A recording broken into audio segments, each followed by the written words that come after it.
Namaste. Why Muladhara breathing? Muladhara is the base chakra where the legs separate. Right at that point, there is a soft spot in men, and it's called Muladhara. In women, it's a little higher, about a couple of finger widths higher at the back wall of the cervix. You'll be able to find it once you make an effort. So when you start, or when you try to breathe with the Muladhara, basically what you need to do is first exhale your breath fully. Empty your breath. Bring your attention to the tailbone. That's the last bone at the end of the spine, and pull your in breath up the spine. By doing this, you'll be able to access the sushumna. When you are doing this, if you keep your belly relaxed, you will get a sense that there is a flow of air down the front as well and up the spine. So you'll get a sense that there is a U. Now, since your attention is at the tailbone and you're pulling your breath from the tailbone, you will get the sense you're pulling it up this way, but there is also something coming down here. So you get a full, like a U feeling in your system, ideally.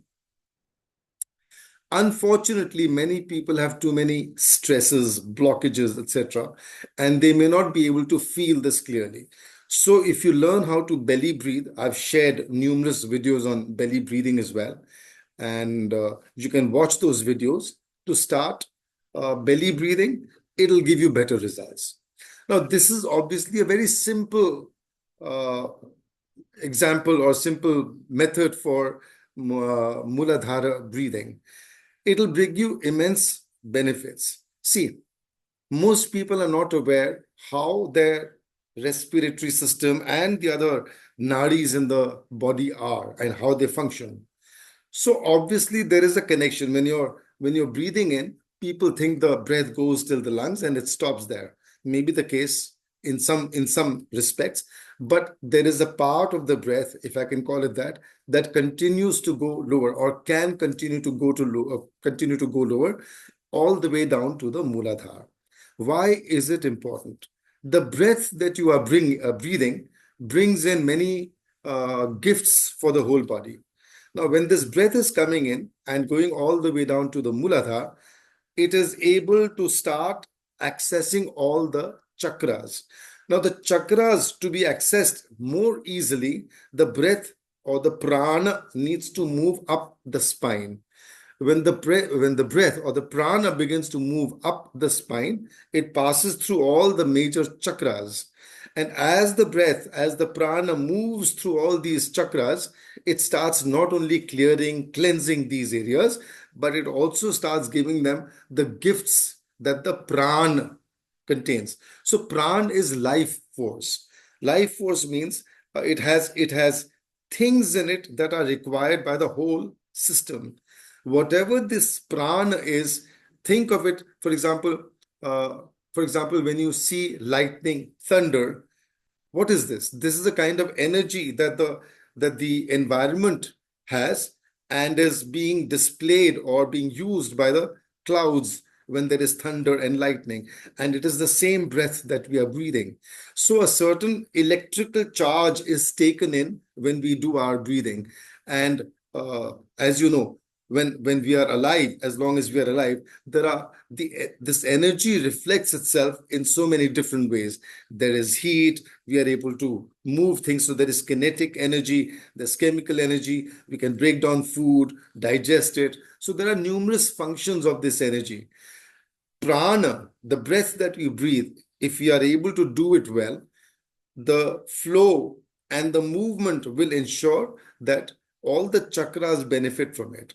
So when you start doing Muladhara breathing, by simply pulling your breath from the tailbone up the spine and keeping your belly, etc., relaxed, you'll be able to get this prana through and for all the different chakras.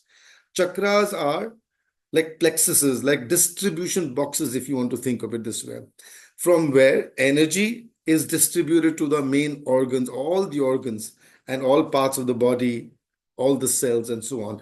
And every cell in the body has an electrical charge, which is what the breath, the prana, is bringing into the system. So you will be able to gain in this way. This is, of course, a very, very simple Muladhara breathing technique. There are deeper aspects of Muladhara breathing, which you explore in the Swatantra Kriya, where three different channels of breath, Brahma, Vishnu, Mahesh channels, as I call them, and an additional Shakti channel. So, in that sense, four different channels of breath are experienced. And then, when you're able to move this energy up the spine, you'll be able to get immense benefits. While you're doing it, if you can, it may not be possible for everybody, but maybe some of you, if you're aware that there are three different muscle groups in the base chakra area, in the Muladhara area. One is, of course, the Muladhara itself. There is one at the base of the spine, and there is a third one that is connected with the urogenital muscles. So there are three different muscle groups here. If you are able to isolate them, and if you're able to just engage the perineum or the Muladhara, lift it gently. Lift your perineum gently, pull your in breath from the tailbone up the spine, and as you're pulling in, keep your body relaxed so that the breath goes lower. So continue doing this. You'll be able to get very, very good and powerful results from your Muladhara breathing. This is not something that is known or practiced very widely, but if you're able to learn it, practice it regularly, you'll begin to see many benefits. One, of course, is that your Muladhara will itself get charged. In that sense, as if your kundalini is beginning to get charged. And again, it's a very esoteric technique, very powerful. Take the most benefit of it. Connect with me. In the description, you'll find links to the Swatantra Kriya program and so on. Take a look, and I would recommend that you start considering joining the program for really, really powerful benefits. Namaste.